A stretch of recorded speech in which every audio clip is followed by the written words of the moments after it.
ভাই আমাকে এই বাসায় চুরি করতে হইব। শোন, কখনো চুরি করবি না, এতে আমাকে কাজের সম্মান নষ্ট হয়। কবি ডাকাতি করতে হইব। এই গেটে কোনো তালা নাই, তার মানে এই গেটে অ্যান্টি সিকিউরিটি লাগানো।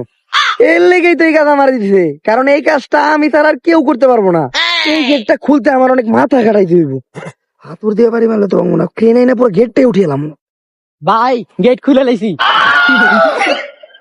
আরে আমারই তো দেলা, তুই আমার লোকে তাই কেতে শিখছস।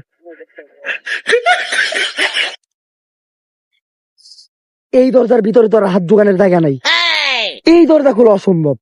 এইবার আমার আসলে একটু মাথা খাটাইতে হইব।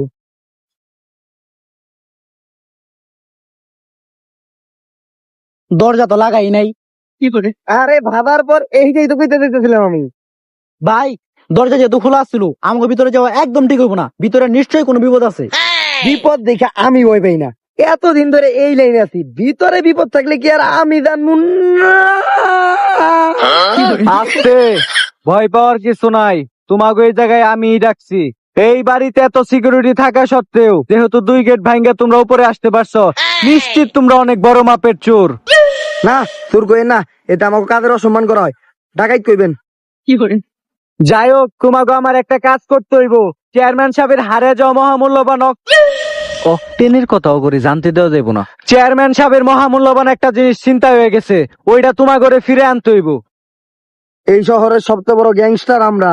আমরা টাকা ছাড়া কোনো কাজ করি না। যত চাস তত দিমু। সারা জীবন তো 500-1000 কাম করছি, আজকে একটা চান্স পাইছি, পুরা 50,000 টাকা নেই। 50 লাগবো, পুরা 50। যে জিনিস চিন্তা হয়েছে ওইটা বহুমূল্যবান, ওইটা ফিরে আনতে পারলে 50 কেন, 1 দিমু। এই হালাই তো দাদা পুরা বুকিনি। 50,000 চাইছি, ও 1000-এর কথা কয়। 1000 আমরা এই কাম করবো না।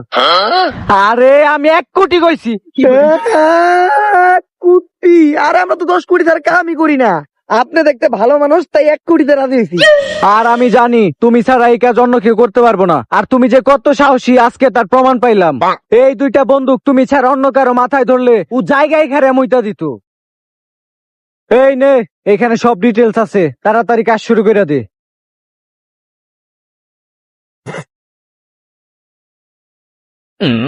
ভাই এইটা কি? ভাই হালার পথে মুইতা দিছে। স্যারত